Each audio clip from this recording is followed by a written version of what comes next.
Oh, well, hello there. I didn't see you come in. I'm just catching up on some vampire action. Did you know that vampires sparkle now? Interesting. Yes, I know it's an old joke, but still.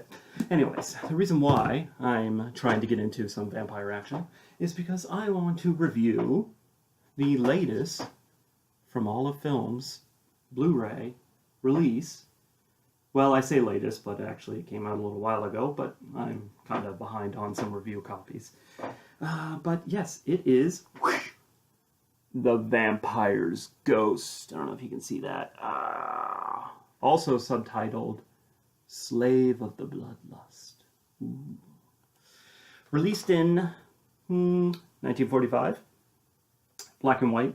A whopping 59 minutes. The Vampire's Ghost is just okay. Yeah, just okay. The story goes, well, actually, first I'll tell you who's in it. John Abbott. Yes, the John Abbott. Charles Gordon. Grant Withers. And Peggy Stewart. Those are the people in it. I don't know if you know anyone. I didn't know anyone. I don't know. Anyways, it's directed by Leslie Salander, who also directed Dragonfly Squadron. Yes, it's pretty interesting, isn't it? Okay, yes. So, the story goes that in an African town, there is a vampire on the loose. Ooh. And he is draining the blood of victims, and everyone in the African town is getting all freaked out and everything. It's a very, they have like the tribes, the African tribes, and playing the drums and warning people and stuff like that. And there's a guy who comes back to the town. His name is Webb Fallon, who is played by John Abbott. He comes back to the town to his girlfriend, who is played by... what's her name? Peggy Stewart. She plays Julie Vance. So he comes back to the town, and there's all the vampire stuff going on. And his friend, well, he becomes friends with a guy by the name of, geez, I cannot remember anyone's name in this movie. What the hell was the vampire's name? Fallon wanders the vast landscape and searches. Fallon. No, it's not Fallon. Search of sustenance and local mystery. Along with friends Roy. What? That makes no sense. Okay, let me read the back of this. In the African port town of Bakunda, the undead are restless. Webb Fallon, having fallen under the curse of the vampire. Okay, yeah, okay, sorry. The friend isn't Webb Fallon. The friend was Roy Hendrick, who was played by Charles Gordon. Okay, so Roy comes back to the African town. His friend Webb is the vampire. They don't hide the fact that Webb's the vampire at all. He is the vampire.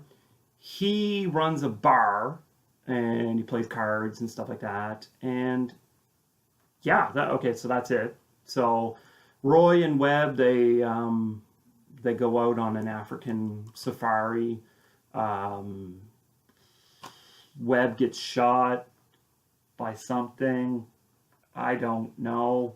Gets buried on a... No, actually, no, he doesn't get buried on a mountain. He gets put on a mountain with some of the dirt from his grave under his head. And, yeah, comes back again. Roy is under the influence of Webb, because the whole vampire look into your eyes kind of thing. And he's kind of getting sick because every time he tries to fight the influence, he gets sicker and sicker. So Webb is trying to steal his wife, who is Julie Vance, played by Peggy Stewart. That's it. That's pretty much the story. He tries to steal his wife. Why would he try to steal his wife when he has the freaking hot belly dancer at his bar?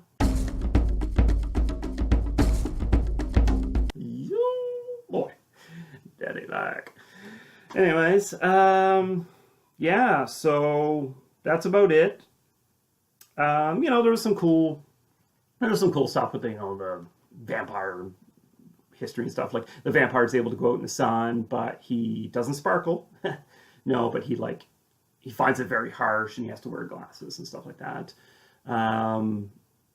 There's also one scene where Webb and the priest, played by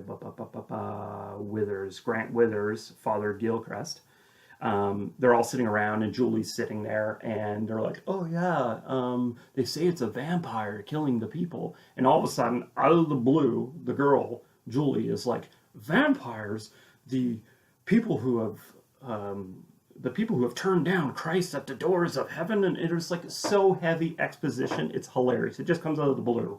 It's like all she's there for is to just deliver exposition on what a vampire is.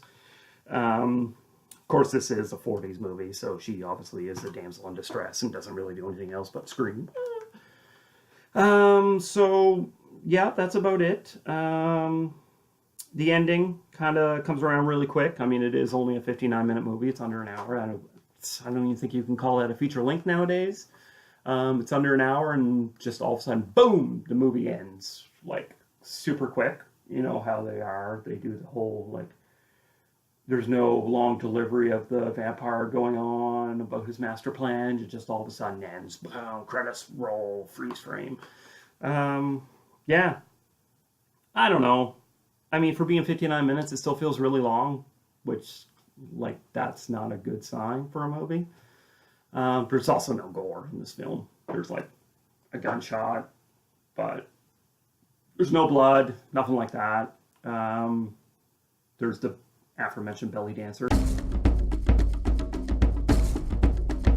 which was awesome. That's about the most skin that you're going to get in this movie. Still, she's hot.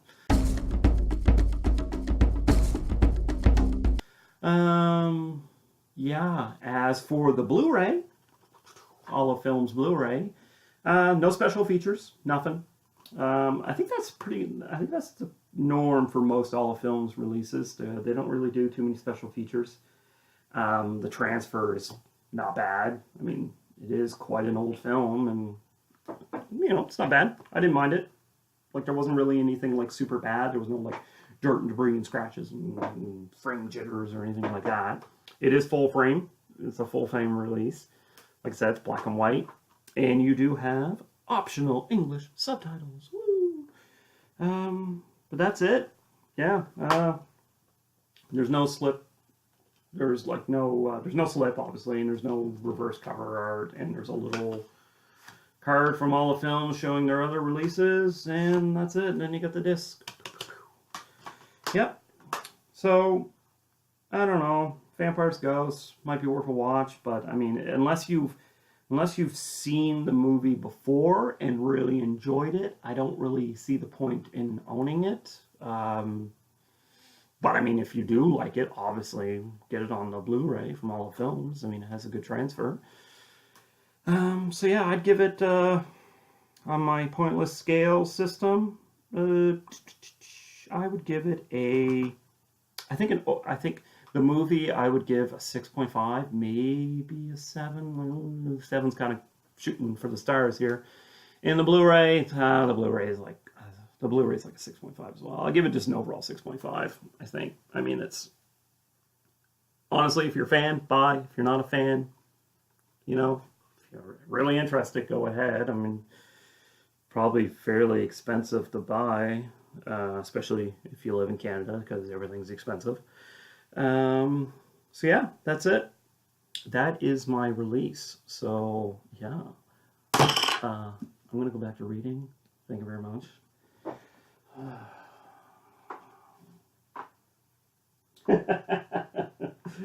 Oh, Edward.